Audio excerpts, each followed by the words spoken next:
folks, so we are about done preparing our feast with our mushrooms that we've made. Like we talked about earlier, we have this wonderful chicken of the woods mushroom, and here Bob is stirring our sauce. I did want to do just a quick take of the amount. This is terrible because I can't operate this. Look at how we went with mushroom overboard. Go for it. It is that meat replacement that we're using here. So we are gonna serve up here and enjoy our feast, and then we're gonna come back and kind of give you a little wrap up of some more things about mushrooms. So we're just using a regular spaghetti sauce. We added those mushrooms that we collected and having some whole grain pasta with that. So come back for more. Okay, so we are back here and we're back to sauteing because our mushroom was so large, but we did want to cover a few more things when using your mushrooms. The one thing that we didn't cover when we showed you our pasta sauce is that, as you can see, and you remember that we're cooking them right now. So if you choose to add them to your pasta sauce or whatever type of dish you're using, stir fry, Bob reminded me that it's a good idea to just add them at the end to heat, because we're cooking them, and then sometimes if you double cook them, you lose your flavor, you lose your texture. So you just need to cook them to heat at the end. Bob does have a few more things to share with us, so I do want to let him take the stage here, Bob, and go ahead. Well, I want to just spend a couple minutes in closing here talking about a little bit of the word history here. In our native language, mushrooms generically we call them wujash weduns. And when I first heard that, we're talking about wujash, and I'm thinking, what's a mushroom got to do with a muskrat? And so, like anything else, that takes me down a line of inquiry. And first thing that came out was like, well, maybe some of those mushrooms are shaped like a muskrat house. Okay? Because if you look at that ounce part, that's like the diminutive form of something. So I thought, well, maybe that's it. And then I made inquiry with a linguist, and he broke it down to small muskrat scab. Now, what small muskrat scabs have to do with mushrooms? I have no idea. But it's one more way of looking at it, and I think that whole little discussion just has a lot to do with the richness of the language and how we use the language, and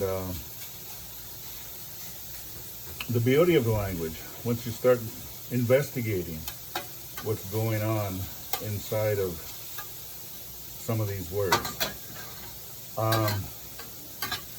In the broader context,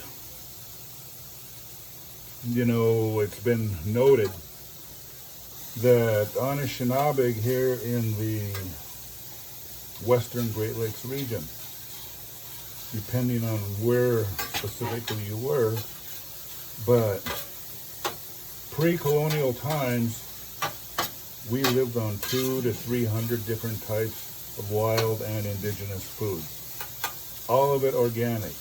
And that's everything. That's all the nuts, berries, greens, roots, barks, fish, birds, small game, large game, kind of the whole thing, as well as mushrooms.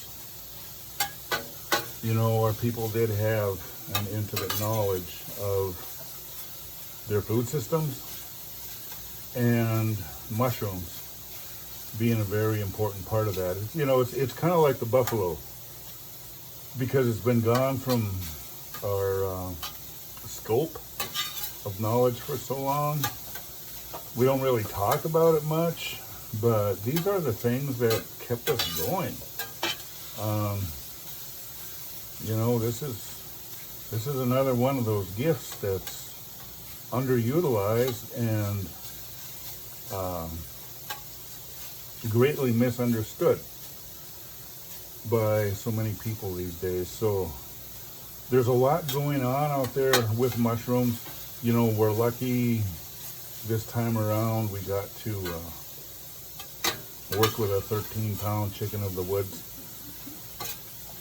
But there are many, many other types of edible mushrooms that sustained our people for countless millennia here on Anishinaabe, Aki, Indian land, Indian country.